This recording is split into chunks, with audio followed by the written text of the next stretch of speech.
I'm Gage, 34 years old, and a software engineer who's done pretty well for himself.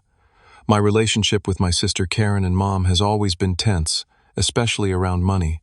Living single with a comfortable six-figure salary gives me freedom, but apparently also makes me the family ATM. When my 16-year-old niece Mia texted asking for $1,800 for prom, I stared at my phone in disbelief. Little did I know my response would ignite a family war. Let me know where you're watching from in the comments. Hit that like button and subscribe to hear how one text message changed everything in my family forever. To understand why this situation hit me so hard, you need to know about my family history. My father passed away when I was just 6 years old. He was a construction worker who suffered a fatal accident on site, leaving my mother alone to raise 2 children. Karen, my sister, is 7 years older than me. Even before Dad died, she was always the golden child, the one who got the praise, the attention, and the expectations. After his death, that dynamic only intensified. Mom worked 2 jobs to keep us afloat, which I respect immensely. She was a nurse by day and waitress at night. But her absence meant Karen essentially became my caretaker from a young age. Instead of creating a bond between us, this responsibility bred resentment. Karen never let me forget that she had to sacrifice parts of her teenage years to look after her little brother. Growing up, everything was a comparison. Why can't you get grades like your sister Karen? Never gave me this much trouble. Look how responsible Karen Island. It was exhausting living in her shadow, especially when I was trying my best with little encouragement. Mom saw Karen as the responsible one, the one who would succeed, while I was just the problem child who needed to be managed. When Karen turned 20, she met Brian. 6 months later, they were married, and Mom was ecstatic. Brian came from what appeared to be a good family, had a decent job in sales, and promised to take care of Karen. What none of us realized at the time was that Brian was incredibly irresponsible with money. He talked a big game about investments and business opportunities, but most of his schemes fell through. Karen, desperate to maintain the appearance of success, never told Mom about their financial troubles. Meanwhile, I was determined to make something of myself. Unlike Karen, who had her college partially funded by Mom's savings from Dad's life insurance, I had to work for mine. By the time I was ready for college, that money was gone, spent primarily on Karen's education and wedding. I worked 20 hours a week stocking shelves at a local grocery store while maintaining a full course load in computer science. Summers weren't for relaxation. I worked 60-hour weeks to save for the upcoming school year. The real tension with Karen started during my sophomore year of college. She called me crying about how they couldn't make rent. Despite being a broke college student, I scraped together $600 to help them. That was the first of many emergencies where Karen needed financial assistance. Car repairs, medical bills, housing deposits, each time with the promise to pay me back, which never happened. After graduation, I landed a job at a tech startup that eventually took off. I worked 80-hour weeks, took risks, and built a reputation as a problem solver. 4 years in, our company was acquired by a larger tech firm, and my stock options became worth something substantial. For the first time in my life, I had financial security, all through my own hard work and determination. Karen and Brian's financial situation, however, continued to deteriorate. They bought a house they couldn't afford in an upscale neighborhood, leased luxury cars, and took lavish vacations, all while struggling to pay basic bills. Karen became increasingly creative with her reasons for needing money, and I became increasingly skeptical. Their daughter, my niece, Mia, was born when I was in college. I always tried to be a good uncle, sending birthday and Christmas presents, attending school events when I could. But I watched with growing concern as Mia was raised with no concept of financial responsibility. She got everything she wanted, regardless of whether her parents could afford it. New phones, designer clothes, expensive hobbies that would be abandoned after a month, all because Karen and Brian couldn't say no. They were raising her exactly how they lived, spending today and worrying about the consequences tomorrow. Mom remained oblivious to the reality of Karen's situation. In her eyes, Karen had done everything right. Married young, had a child, bought a nice house. I was the odd one out, focused on my career, unmarried, childless. When Karen complained to Mom about my reluctance to help out the family, Mom would call me delivering guilt trips about family obligation and how I should support my sister. "Blood is thicker than water, Gage," she would say. "You have more than enough. Why can't you help your sister when she needs it?" What neither of them acknowledged was that I had helped repeatedly to the tune of thousands of dollars that disappeared into the black hole of Karen and Brian's mismanagement. Each time I gave them money, it wasn't solving a problem, it was enabling their lifestyle. And each time I tried to suggest budgeting or financial planning, I was dismissed as judgmental and controlling. The last straw came 3 years ago when Karen called about potentially losing their house. They were 3 months behind on their mortgage, and the bank was threatening foreclosure. I agreed to help on the condition they meet with a financial advisor and create a budget. They reluctantly agreed. I paid the outstanding amount, and Karen promised to get their finances in order. I even helped her set up automatic payments for their bills to ensure nothing would be missed again. 2 months later, I saw Karen post pictures of their family vacation to Cancun on social media. When I called her out on it, she became defensive, saying they needed the break after all the stress of nearly losing their house. That was when I decided no more handouts. I would be there for emotional support, for advice if they wanted it, but the Bank of Gage was officially closed. This led to more tension, more tearful calls from Karen, more lectures from Mom about how I was abandoning my family in their time of need. But I stood firm. I had worked too hard for what I had to watch it drain away because my sister and her husband refused to live within their means. That brings us to Mia, now 16, and fully indoctrinated into her parents' mindset that money grows on trees, specifically trees in Uncle Gage's backyard. Looking back, I should have seen this request coming, but somehow I still found myself unprepared for the audacity of it. It was a Tuesday afternoon, and I was deep into debugging a complex algorithm at work when my phone buzzed with a text message. Normally, I wouldn't check personal messages during focus time, but something told me to look. The notification showed it was from Mia, which was unusual enough to catch my attention. We weren't in the habit of texting regularly. I opened the message and had to read it twice to make sure I wasn't misunderstanding. "Hi, Uncle Gage. So prom is coming up next month, and I found the perfect dress, but it's $1,200. Mom says we're on a budget, but I know you can help. Also need about $600 for the limo and after party.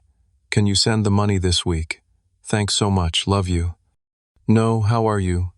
No pleasantries, just a direct request for $1,800, as if she was asking to borrow a pencil. The casual entitlement in her message left me momentarily speechless. I put my phone down and took a deep breath, trying to process what had just happened.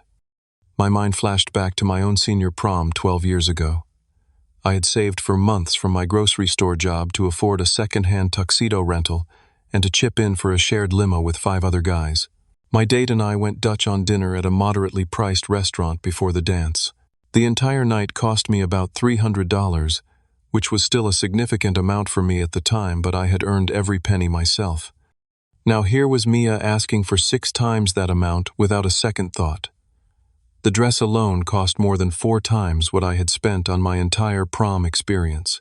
And she wasn't asking her parents, who should be the ones handling such expenses, if they could afford them. She was coming straight to me, bypassing them entirely. After taking a few minutes to calm down, I decided to respond with what I hoped was wisdom rather than anger. I didn't want to shame her, but I also refused to enable the entitled behavior that her parents had cultivated.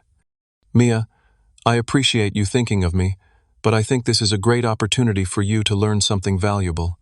When I went to prom, I worked and saved for months to pay for it myself. The experience meant so much more because I earned it. You're capable of doing the same. You could get a weekend job, babysit, or do odd jobs around the neighborhood. There are also beautiful dresses for a fraction of that price. I'd be happy to help you make a budget and plan how to earn what you need, but I won't simply send the money. Earn it." I reread my message several times before sending, making sure it came across as supportive rather than preachy. I genuinely believed this could be a teachable moment for Mia, a chance to experience the pride that comes from working toward a goal and achieving it through personal effort. 3 minutes later, my phone buzzed again. Mia's response was swift and harsh. "Wow, I can't believe you're being so stingy. Everyone knows you have tons of money. Mom was right, you just don't care about family. Whatever, I'll ask Grandma instead." The message felt like a slap in the face. not just because of the accusation that I was stingy, but because it revealed so much about what was being said about me in my absence. Karen had clearly been painting me as some kind of heartless miser who hoarded wealth while family members suffered. And my mother, who should have been teaching Mia better values, was apparently the backup plan for extravagant requests. I felt a complex mix of emotions: hurt that my family viewed me as nothing more than a wallet, anger that my sister was poisoning her daughter's mind against me, disappointment that my 16-year-old niece had such distorted values, and beneath it all, a deep sadness that money had become the primary lens through which my family relationships were viewed. Despite my better judgment, I felt compelled to respond once more. Mia, this isn't about being stingy. It's about helping you develop self-reliance and an appreciation for the value of money. Those are skills that will serve you well throughout your life. I care about you too much to deprive you of the opportunity to learn them. My offer to help you plan and budget stands. She didn't reply. I tried to return to my work but found it impossible to concentrate. My mind kept circling back to the exchange, wondering if I had been too harsh, if there was a better way I could have handled it. Part of me wanted to just send the money to avoid the conflict I knew was coming, but a stronger part knew that would be the wrong lesson to teach. By 5 o'clock, I had made little progress on my actual work. I packed up my laptop and headed home early, stopping at the gym on the way to work off some of the frustration. As I pushed through a punishing workout, I kept thinking about how differently my sister and I had turned out despite coming from the same household. She had embraced entitlement and immediate gratification, while I had learned the value of hard work and delayed reward. Now those divergent values were creating a canyon between us that seemed impossible to bridge. I was just stepping out of the shower when the real storm hit. Little did I know Mia's text was just the opening salvo in what would become a full-scale family war. My phone rang just as I was pulling on a t-shirt after my shower. Karen's name flashed on the screen and I felt a knot form in my stomach. Here we go, I thought. Taking a deep breath, I answered the call. How dare you? Karen's voice was shrill, not even bothering with a greeting. How dare you make my daughter feel like garbage? Hello to you too, Karen, I said, trying to keep my tone level. I didn't make Mia feel like garbage. I offered to help her learn how to earn money for her prom. She's 16 years old, Gage. She shouldn't have to work for basic high school experiences. Do you have any idea how you've hurt her? She's been crying in her room for the past hour. I sat down on the edge of my bed, rubbing my temple where a headache was beginning to form. Karen, $1,800 for prom is not a basic high school experience. That's extravagant by any standard. And yes, at 16, learning the value of work is exactly what she should be doing. Oh, that's rich coming from you, Karen spat. Mr. Silicon Valley success story. You think because you worked hard, everyone else should struggle too. Some of us weren't given the opportunities you had. I nearly choked on the absurdity of her statement. The opportunities I had. Karen, are you serious right now? You had college partially paid for. I worked through school. You had mom's emotional support. I had constant criticism. What exactly are these magical opportunities you think I was given? You got to focus solely on your career without responsibilities. No husband, no child, nothing but your precious job. Must be nice to be so selfish. The conversation was rapidly deteriorating, and I struggled to maintain my composure. My life choices aren't selfish, they're just different from yours. And they're certainly not relevant to whether your daughter should expect her uncle to shell out nearly $2,000 for one night of partying. You owe this family, Gage. Karen's voice turned cold. After everything we did for you growing up, what exactly did you do for me, Karen? Besides, resent my existence. I practically raised you. While Mom was working herself to the bone to keep a roof over our heads, I was the one making sure you did your homework, had dinner, got to school on time.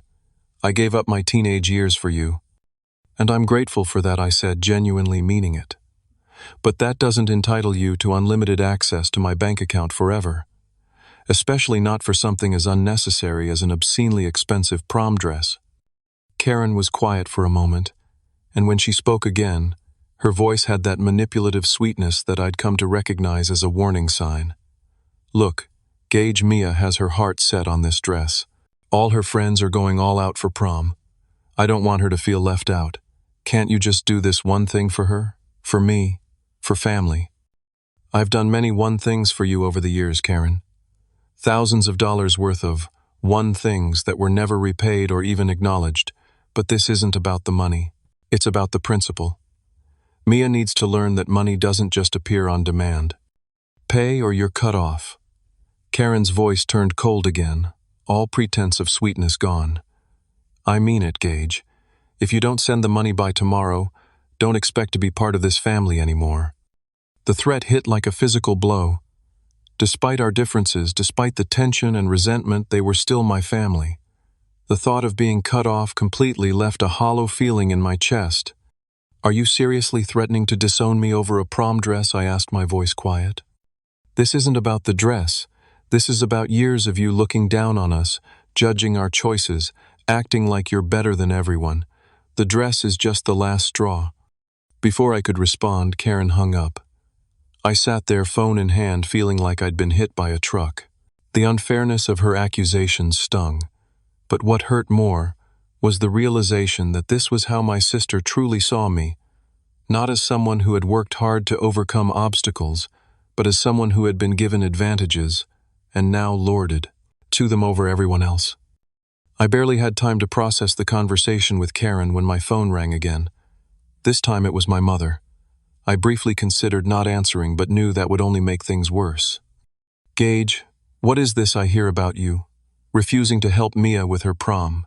Mom's voice held that familiar tone of disappointment that had been the soundtrack of my childhood. Hello, Mom. Nice to hear from you too. I'm doing well, thanks for asking, I said, unable to keep the sarcasm from my voice. Don't get smart with me, young man. Karen just called me in tears. How could you be so cruel to your niece? I wasn't cruel, Mom.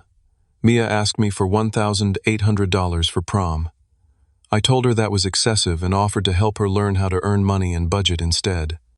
Gage, you know, your sister struggles financially. Why are you being so difficult? You've got more than enough money. There it was again, the assumption that my financial stability somehow obligated me to bankroll everyone else's poor decisions. My financial situation isn't the point, Mom. The point is teaching Mia responsible values.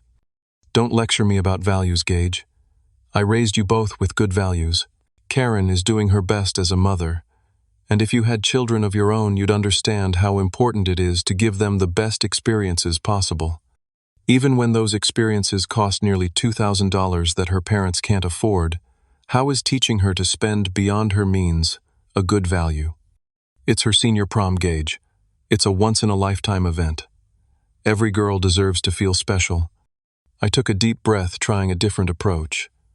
Mom, when I was in high school, did you give me $1,800 for prom? There was a pause. That was different. We didn't have that kind of money then. Exactly. And I still had a great time because I worked and saved for it myself. That's all I'm suggesting Mia do.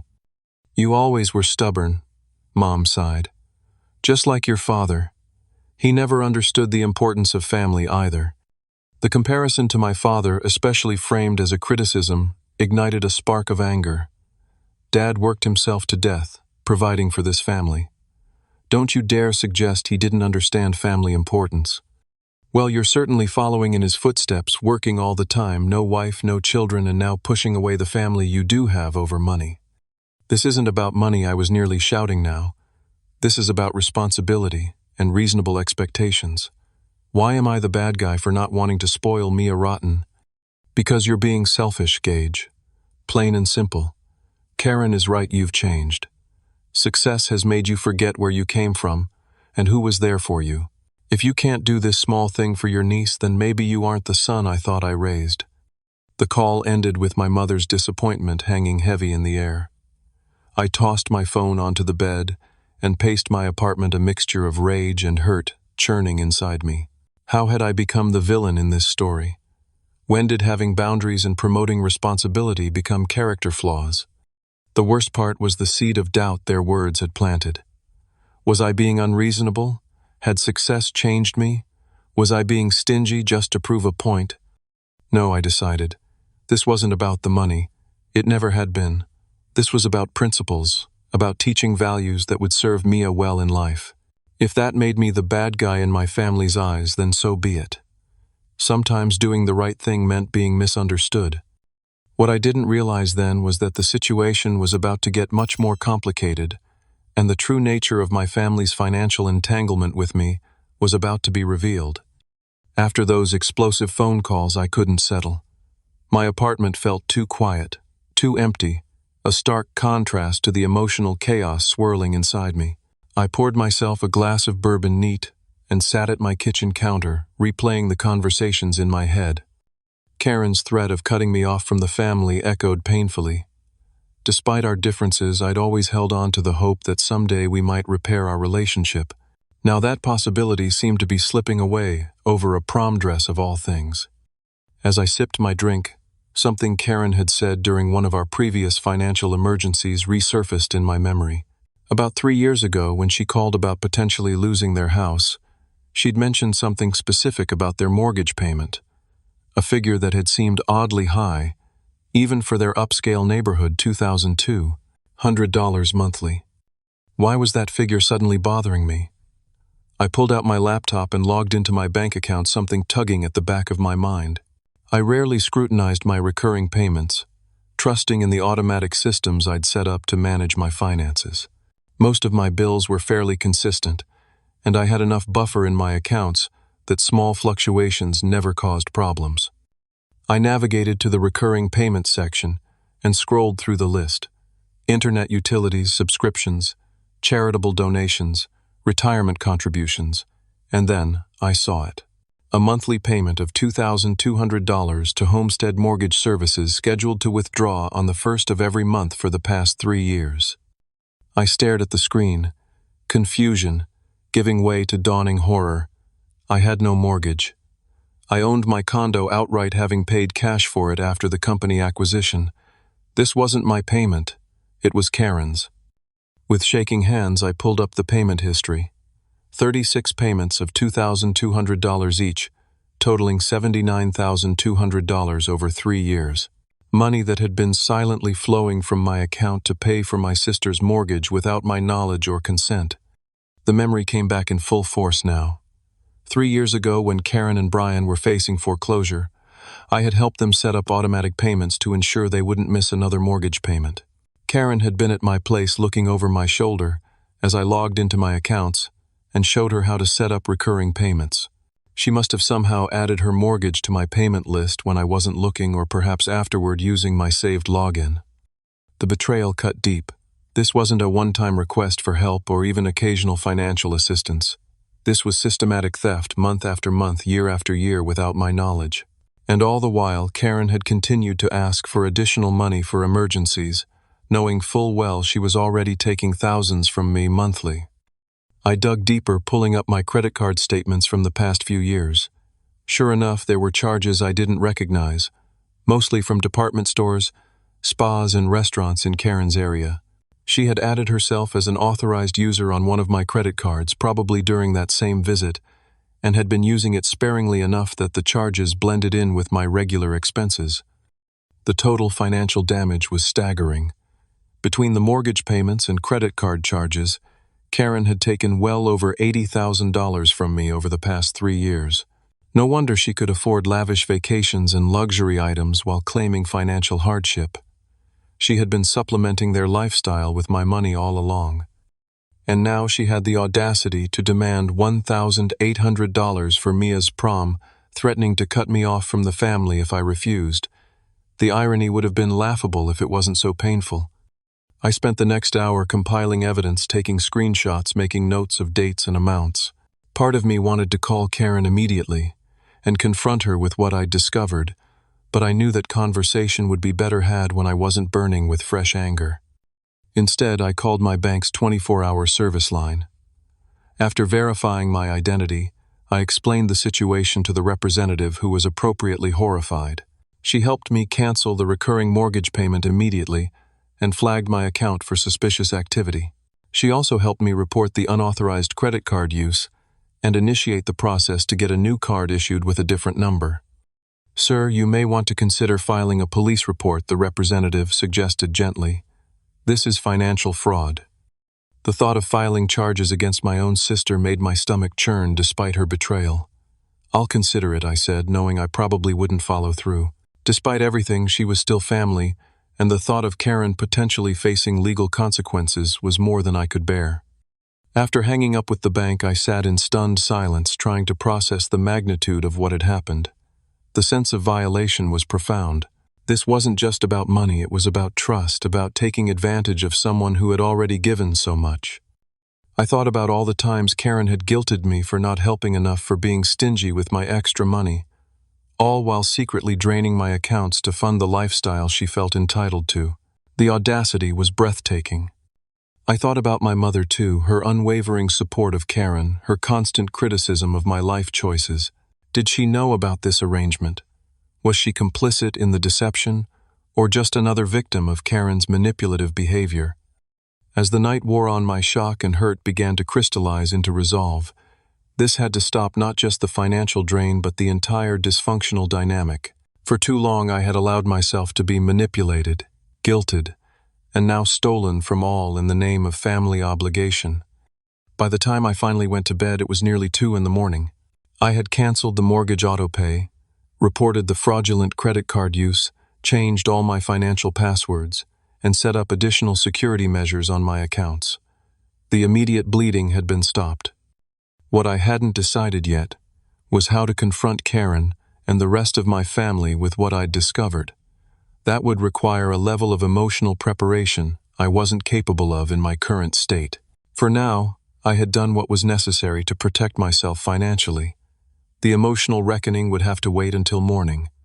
As I drifted into an uneasy sleep, I wondered what Karen's reaction would be when the mortgage payment didn't go through. Would she panic? Would she immediately know I had discovered her scheme?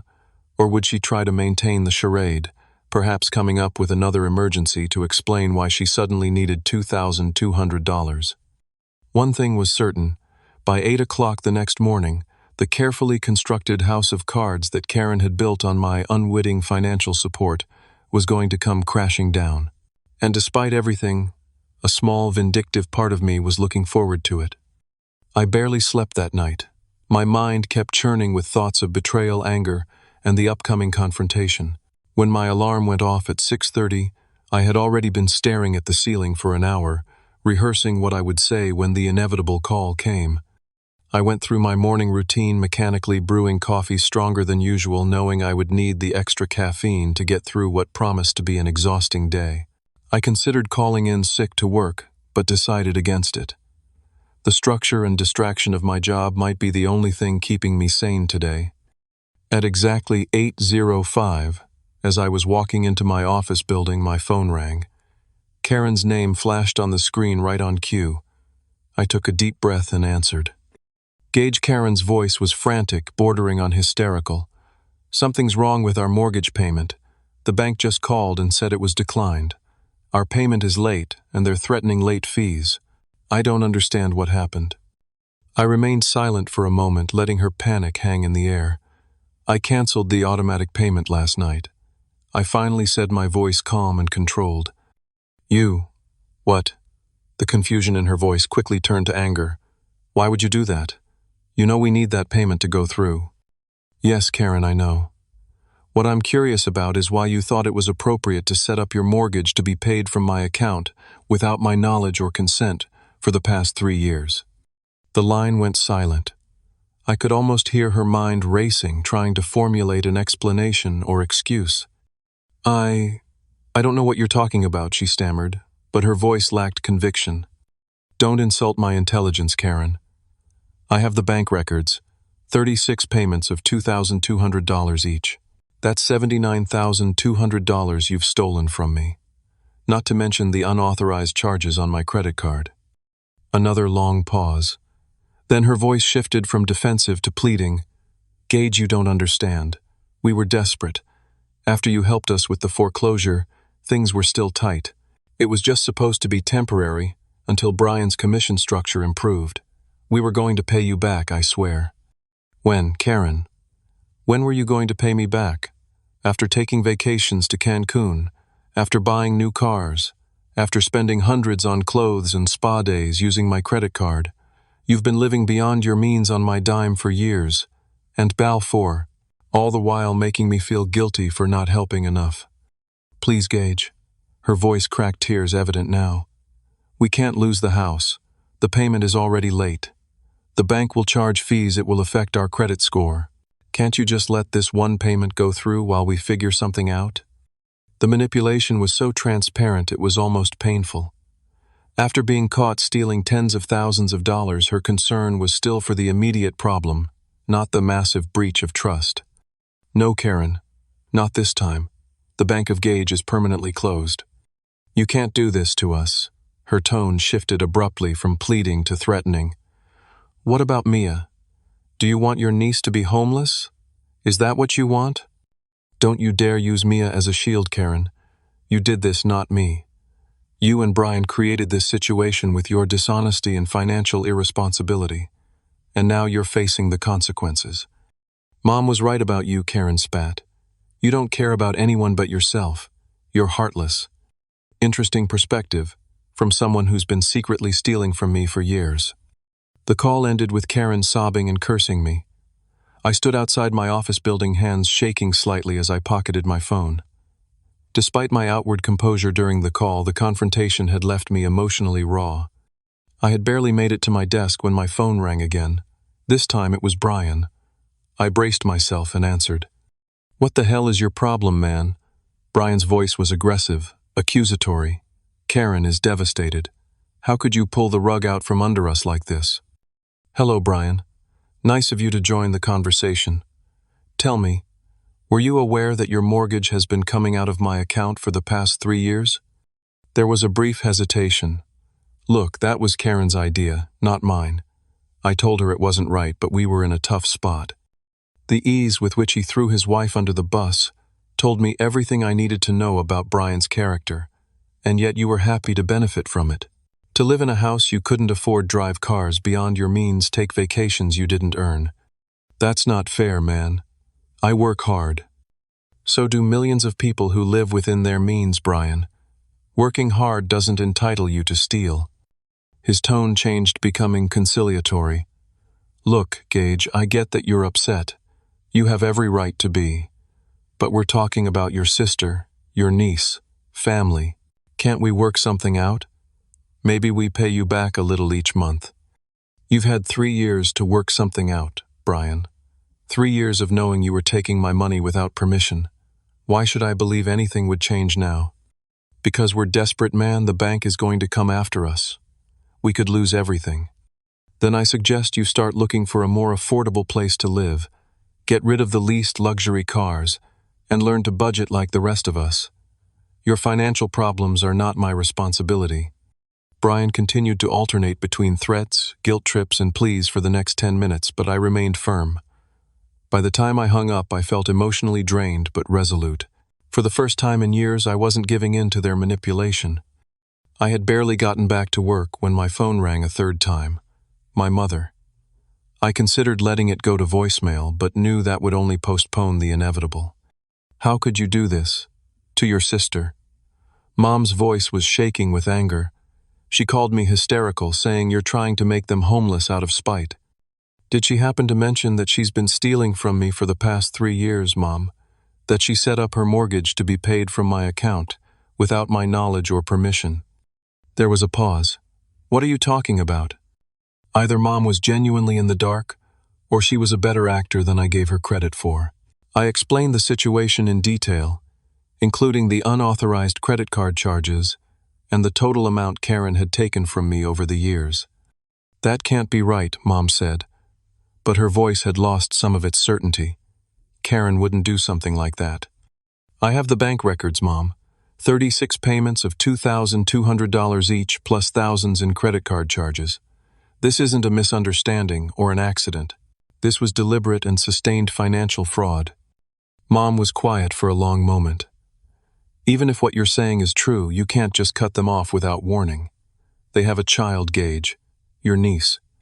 I'm aware of that, Mom, and I feel terrible that Mia is caught in the middle of this. But continuing to enable Karen and Brian's financial irresponsibility isn't helping anyone, least of all Mia. They need to learn to live within their means and take responsibility for their choices. So you're just going to let them lose their house? What kind of brother does that? The guilt trip was so predictable it almost made me laugh. The kind who's tired of being stolen from and manipulated mom. The kind who's finally setting boundaries after years of enabling destructive behavior. The conversation continued in circles with mom, alternating between disbelief about Karen's actions and criticism of my response. By the end, she seemed resigned, if not supportive of my position, agreeing that Karen and Brian needed to face reality, but still pleading for me to find a more gradual solution that wouldn't destroy their lives overnight. I hung up feeling exhausted but strangely light, as if a weight I hadn't fully acknowledged had been lifted from my shoulders. The confrontations had been painful, but necessary. For the first time in years, I had stood my ground without wavering, without giving in to the guilt and manipulation that had characterized our family dynamic for so long. My phone buzzed again in the late afternoon. This time, surprisingly, it was a text from Mia. Mom and Dad are fighting really bad. Mom is crying and Dad keeps yelling about money. Grandma is here too. They think I can't hear, but I can. What's going on, Uncle Gage? My heart sank. Mia was innocent in all this, caught in the crossfire of her parents' financial dishonesty and my reaction to it. She deserved better than to be shielded from reality with lies, but she also deserved better than to be traumatized by adult problems. I called her rather than texting back, stepping out of my office for privacy. When she answered, her voice was small and scared. Uncle Gage, are we going to lose our house? I don't know, sweetheart, I said honestly. That depends on what your parents decide to do next. But I want you to know that whatever happens, it's not your fault, and you're going to be okay. Mom said you cut us off because you're mad about the prom money. I sighed, unsurprised that Karen would try to shift the blame. That's not exactly what happened, Mia. There's a lot more to it, adult stuff that's been building for a long time.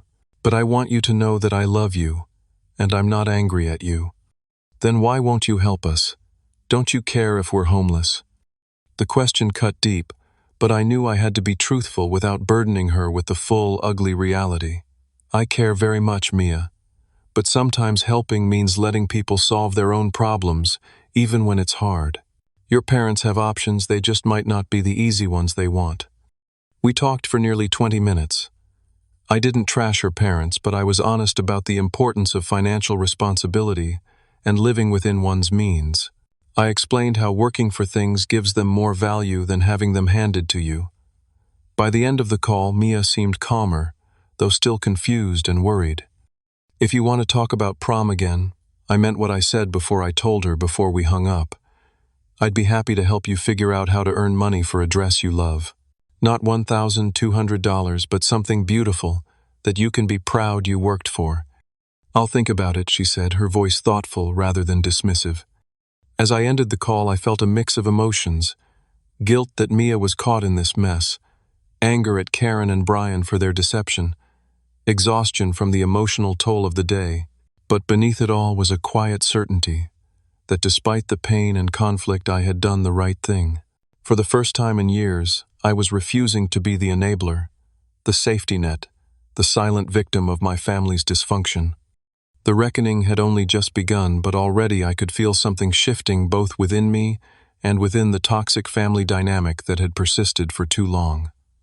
Whatever came next would be difficult but necessary for all of us. A week passed with minimal contact from my family. Karen attempted to call several times, but I let the calls go to voicemail, not yet ready for another emotionally charged conversation. Her messages alternated between tearful apologies and thinly veiled guilt trips, neither of which I was prepared to engage with. My mother called daily, her tone gradually shifting from accusatory to concerned as the reality of Karen's deception sank in. Finally, I decided it was time to face the situation head-on. I texted my mother suggesting a family meeting at her house the following Saturday. Everyone needed to be there: Mom, Karen, Brian, Mia, and myself. To my surprise, everyone agreed, though Karen's response was terse, and Brian didn't respond at all. That Saturday morning, I drove to my childhood home with a mixture of dread and determination. I had spent the week consulting with a financial advisor and preparing documentation of everything Karen had taken without permission. I wasn't looking to shame her publicly, but I needed everyone to understand the gravity of what had happened. When I arrived, everyone was already there, seated awkwardly in the living room. Mom looked tired with new worry lines creasing her forehead. Karen's eyes were puffy from crying, and she couldn't meet my gaze. Brian sat with his arms crossed defensively, while Mia perched uncomfortably on the arm of the sofa, clearly wishing she could be anywhere else. "Thank you all for coming," I began, taking the only empty seat. "I know this is difficult, but we need to have an honest conversation about what's been happening." "We know you're angry, Gage," Karen interrupted, her voice strained. "But you're destroying this family out of spite. Is that what you want?" "What I want is for us to deal with reality, Karen. The reality that you've been systematically taking money from me without my knowledge or consent for years. The reality that you and Brian have been living beyond your means and expecting others to foot the bill. The reality that this pattern has to stop, not just for my sake, but for all of yours, too." Brian scoffed. "Easy for you to say with your fancy job and no responsibilities." "My job didn't fall into my lap, Brian. I worked for it. And as for responsibilities, I take mine seriously, including the responsibility to manage my finances ethically, something you and Karen seem to have forgotten." Mom raised her hands placatingly. "Please, can we keep this civil? We're here to find a solution, not to attack each other." "You're right, Mom." I took a deep breath. "I'm not here to attack anyone, but I do need everyone to understand what's been happening." I pulled out the folder I had prepared and laid out the documentation, bank statements, showing the mortgage payments, credit card statements, with Karen's unauthorized charges, a spreadsheet totaling the amount taken over 3 years. $79,200 in mortgage payments, nearly $12,000 in credit card charges. That's over $90,000 taken without my knowledge or permission over 3 years. The room fell silent as everyone absorbed the figures. Even Mia leaned forward to look at the papers, her eyes widening at the amounts. "I was going to pay you back," Karen said weakly. "It was just supposed to be temporary." "When, Karen, you've had 3 years. In that time, you've taken vacations, bought new cars, spent hundreds on clothes and luxury items. Where was the money to pay me back going to come from?" Karen's face crumpled. "I don't know. I thought things would get better. Brian's commission structure was supposed to improve. We were going to refinance the house." "The truth is," Brian said, his defensive posture finally cracking, "we're in way deeper than you know, Gage. The mortgage is just the tip of the iceberg. We've got credit card debt, personal loans, second mortgage. We're underwater on both cars." Mom gasped. "Brian, what are you saying? How bad is it?" Brian ran a hand through his hair, looking suddenly older and defeated. "We're about $400,000 in debt all told. The house is worth less than we owe on it. The interest payments alone are killing us each month. Without Gage's help with the mortgage, we're done." The revelation hung heavy in the room.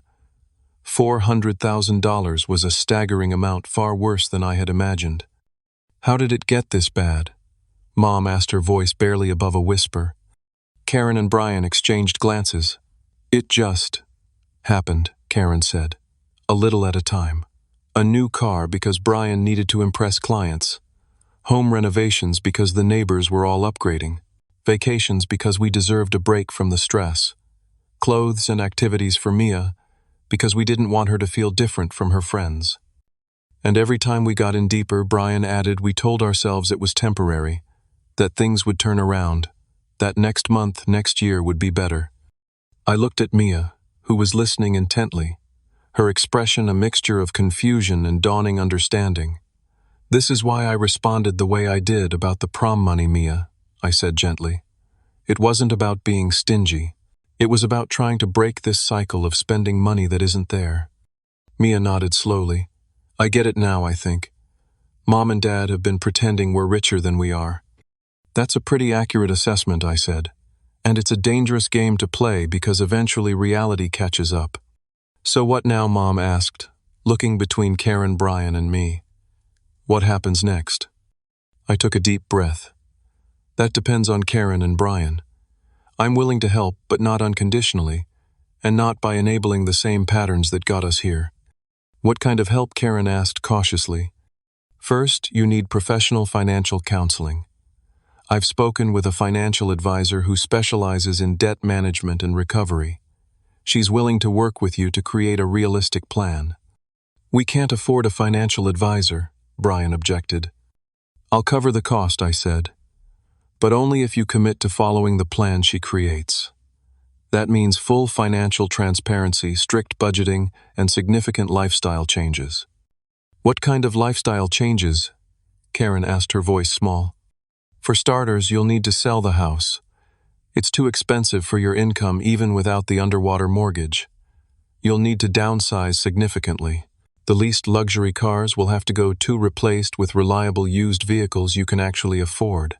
No more vacations, designer clothes, or expensive extras until you're on solid financial footing. Karen began to cry softly. But this is our home, our life. It's a life built on quicksand, Karen, and it's collapsing.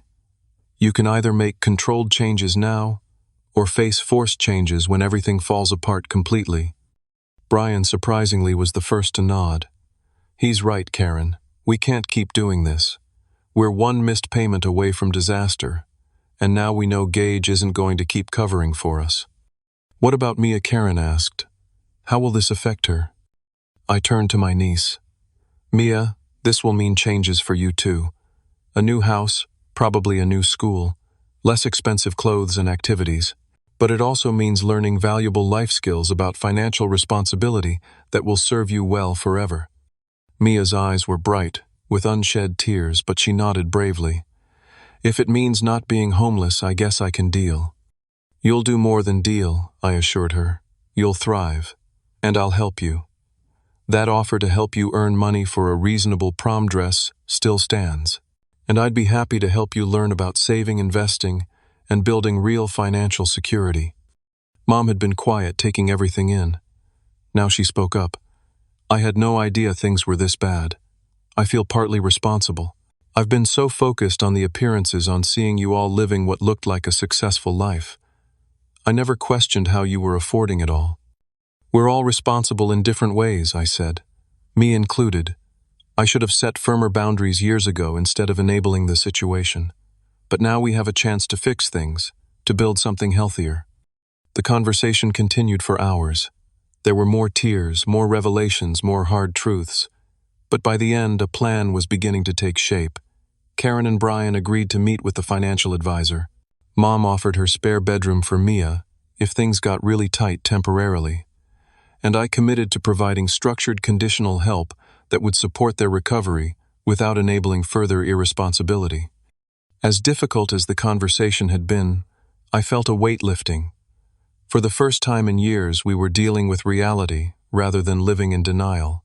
The road ahead would be challenging, but at least we were finally on a path that could lead to healing both financially and relationally. As we were preparing to leave, Mia approached me quietly. Uncle Gage, I've been thinking about what you said about earning money for prom. Do you really think I could earn enough in time? I smiled at her, seeing a glimmer of the responsible adult she could become with the right guidance. I absolutely do, Mia, and I'd be honored to help you figure out how. It wasn't a perfect resolution. There was still hurt, still tension, still a long road ahead. But as I drove home that evening, I felt something I hadn't felt in relation to my family for a very long time: hope. 6 months have passed since that confrontational family meeting, and the changes have been nothing short of remarkable. It hasn't been easy, not by any stretch of the imagination, but the progress we've all made, both individually and as a family, has been worth every difficult moment. Karen and Brian followed through on their commitment to meet with the financial advisor. The initial sessions were tough, laying bare the full extent of their financial mismanagement and forcing them to confront years of poor decisions. The advisor didn't sugarcoat anything, presenting them with a recovery plan that required significant lifestyle changes and would take years to fully implement. True to our agreement, they sold their house, taking a loss, but relieving themselves of the crushing mortgage payments. They moved into a modest 3-bedroom apartment in a different school district, one with reasonable rent that fit within their newly established budget. The luxury cars were returned to the leasing company, replaced by 2 used but reliable vehicles, purchased outright with a small loan I provided interest-bearing, and with a formal repayment schedule. Brian, to his credit, has stepped up in ways I never expected. He took on a second job on weekends to help accelerate their debt repayment and has become meticulous about tracking expenses and sticking to their budget. Karen found work as an administrative assistant at a local medical office, contributing a steady income to the household for the first time in years. The additional income has been directed entirely toward debt repayment, not lifestyle enhancement. Perhaps the most significant change has been in their attitude toward money. No more magical thinking, no more assumptions that things will somehow work out without concrete plans. They now have weekly budget meetings, track every dollar, and have embraced a level of financial transparency that would have been unimaginable 6 months ago. Mia has shown remarkable resilience throughout this transition. The move to a new school was initially difficult, but she adapted quickly, making new friends who value her for who she is rather than what she has. True to my word, I helped her find part-time work as a weekend receptionist at a friend's tech company, a position that taught her valuable skills while allowing her to earn money for her prom and other expenses. Her prom experience ended up being very different from what she had initially envisioned, but in the best possible way. Instead of the $1,200 designer dress, she found a beautiful gown at a consignment shop for $150. She and her date, along with several friends, arranged for a parent to drive them instead of hiring a limo. They had dinner at a reasonably priced restaurant before the dance and attended a friend's supervised house party afterward. The pride in her voice when she called to tell me she had paid for everything herself was worth more than any amount of money I could have given her. It meant more because I earned it, she told me, echoing the very words I had tried to convey in that first text message exchange. My relationship with my mother has undergone its own transformation. The blinders of favoritism and denial have begun to fall away as she's witnessed the consequences of years of enabling Karen's behavior. We've had several heart-to-heart conversations about our family dynamic, about the different standards she held Karen and me to, about the way her well-intentioned protection of Karen actually hindered her growth and independence. I thought I was being a good mother by shielding her from difficulties Mom confessed during one of our talks. But I see now that I was actually preventing her from developing the strength and skills she needed. You had to develop those on your own, and I'm sorry I didn't support you the same way. Those words were healing balm on wounds I had carried for decades, validating feelings I had long suppressed for the sake of family harmony. Our relationship now is more honest, more balanced, and ultimately more loving than it has ever been. As for Karen and me, we're rebuilding our relationship one careful step at a time. The betrayal of trust was significant and complete. Healing will take time, but we're talking regularly now, having honest conversations about our childhood, our resentments, our misunderstandings of each other. For perhaps the first time in our adult lives, we're relating to each other as equals, not as the golden child and the afterthought, not as the financial success and the struggling sibling, but as two adults with different strengths and weaknesses trying to understand each other better. I've established a new tradition of weekly family financial literacy dinners at my place. Mom, Karen, Brian, and Mia all attend, and we discuss everything from basic budgeting to investment principles to the psychology of spending. These dinners have become about much more than money, though. They're about communication, about support, about building a healthier family dynamic based on honesty rather than appearances. The journey from hurt to healing hasn't been linear. There have been setbacks, arguments, moments of doubt. Karen and Brian still struggle sometimes with the lifestyle adjustments, occasionally slipping into old patterns of wanting more than they can afford. Mia has her moments of teenage resentment about the family's reduced circumstances. Mom sometimes falls back into old habits of making excuses for Karen's behavior. But the difference now is that we address these issues openly. No more secrets, no more pretending, no more enabling destructive patterns. We call each other out kindly but firmly when we see old behaviors resurfacing. And slowly, steadily, we're all becoming healthier, financially and emotionally. The experience has taught me profound lessons about the nature of true generosity. I had always equated helping family with giving them whatever they asked for, believing that saying no was selfish or uncaring. Now I understand that sometimes the most loving thing you can do is to set boundaries, to let people face the consequences of their choices, to offer guidance rather than bailouts. I've learned about the importance of financial transparency and the danger of avoiding difficult conversations about money. So many families consider money matters taboo, shrouding them in secrecy and shame. That silence created the perfect environment for dysfunction to flourish in our family. Breaking that silence, painful though it was the first essential step toward healing. Most importantly, I've learned that family relationships based on manipulation and obligation are inherently unhealthy. True family bonds must be built on mutual respect, honesty, and a genuine desire for each other's well-being, not just in the moment, but in the long term. As I look toward the future, I'm cautiously optimistic. Karen and Brian still have years of debt repayment ahead, but they're on a sustainable path now. Mia is developing financial skills and values that will serve her well throughout her life. Mom and I are enjoying a relationship that feels authentic for the first time. And I've found a new sense of peace, no longer torn between guilt and resentment, able to help my family in ways that promote growth rather than dependency. Sometimes you have to lose what you thought was important to find what truly matters. My family nearly fell apart over money, but in confronting that crisis, we discovered something far more valuable: honest communication, genuine accountability, and love that empowers rather than enables. The journey continues, but for the first time in a very long time, I'm grateful to be walking it with my family beside me. What difficult boundaries have you had to set with loved ones? Did they strengthen or damage your relationships in the long run? Share your experiences in the comments below. If this story resonated with you, please hit the like button and subscribe for more real-life stories about family finances and finding your way through difficult situations. Remember that sometimes the hardest conversations lead to the most meaningful connections. Thank you for listening to my story, and I wish you wisdom and courage in navigating your own family dynamics.